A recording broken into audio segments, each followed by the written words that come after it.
दोस्तों, पुराने ज़माने की बात है कि किसी मुल्क पर एक आदिल बादशाह हुकूमत करता था। इस बादशाह का एक अक्लमंद वज़ीर भी था। एक दिन इस वज़ीर ने बादशाह की नौकरी छोड़ दी और दिन रात खुदा की इबादत करने लगा।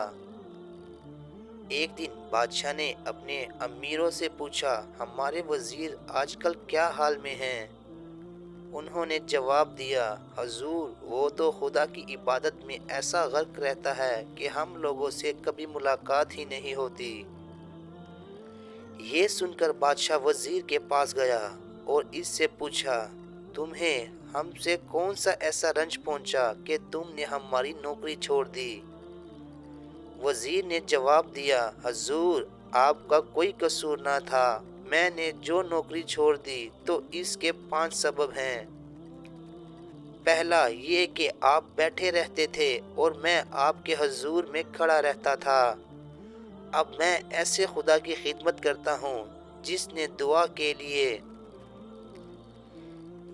दुआ के वक्त भी मुझे बैठे रहने की इजाज़त दे रखी है। दूसरा सबब ये है कि आप खाया करते थे और मैं देखा करता था। अब मुझे ऐसा आका मिल गया है जो खुद नहीं खाता बल्कि मुझे रोज़ी देता है। तीसरा सबब ये था कि आप सोया करते थे और मैं निगहबानी करता था। अब मुझे ऐसा मालिक मिल गया है जो खुद हरगिज नहीं सोता बल्कि जब मैं सोता हूँ तो वो मेरी निगहबानी करता है। जबकि चौथा सबब ये है कि मैं हमेशा डरा करता था कि आप मर जाएंगे तो शायद मुझे दुश्मनों से बहुत मुसीबत उठानी पड़ेगी। लेकिन अब मैं ऐसे खुदा की खिदमत करता हूँ जो मरने वाला नहीं और मुझे दुश्मन कभी नुकसान नहीं पहुँचा सकते। पांचवा सबब ये है कि मैं आपसे हमेशा डरा करता था कि अगर कोई कसूर कर बैठूंगा तो आप मुझे माफ़ नहीं करेंगे।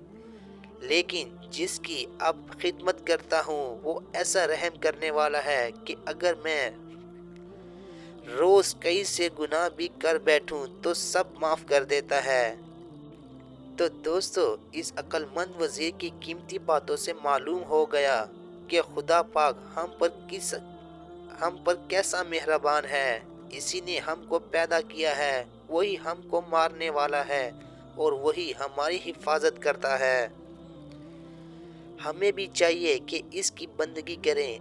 अच्छे बच्चे वही हैं जो खुदा के हुक्म मानते हैं और दुनिया के लोगों से नेकी करते हैं।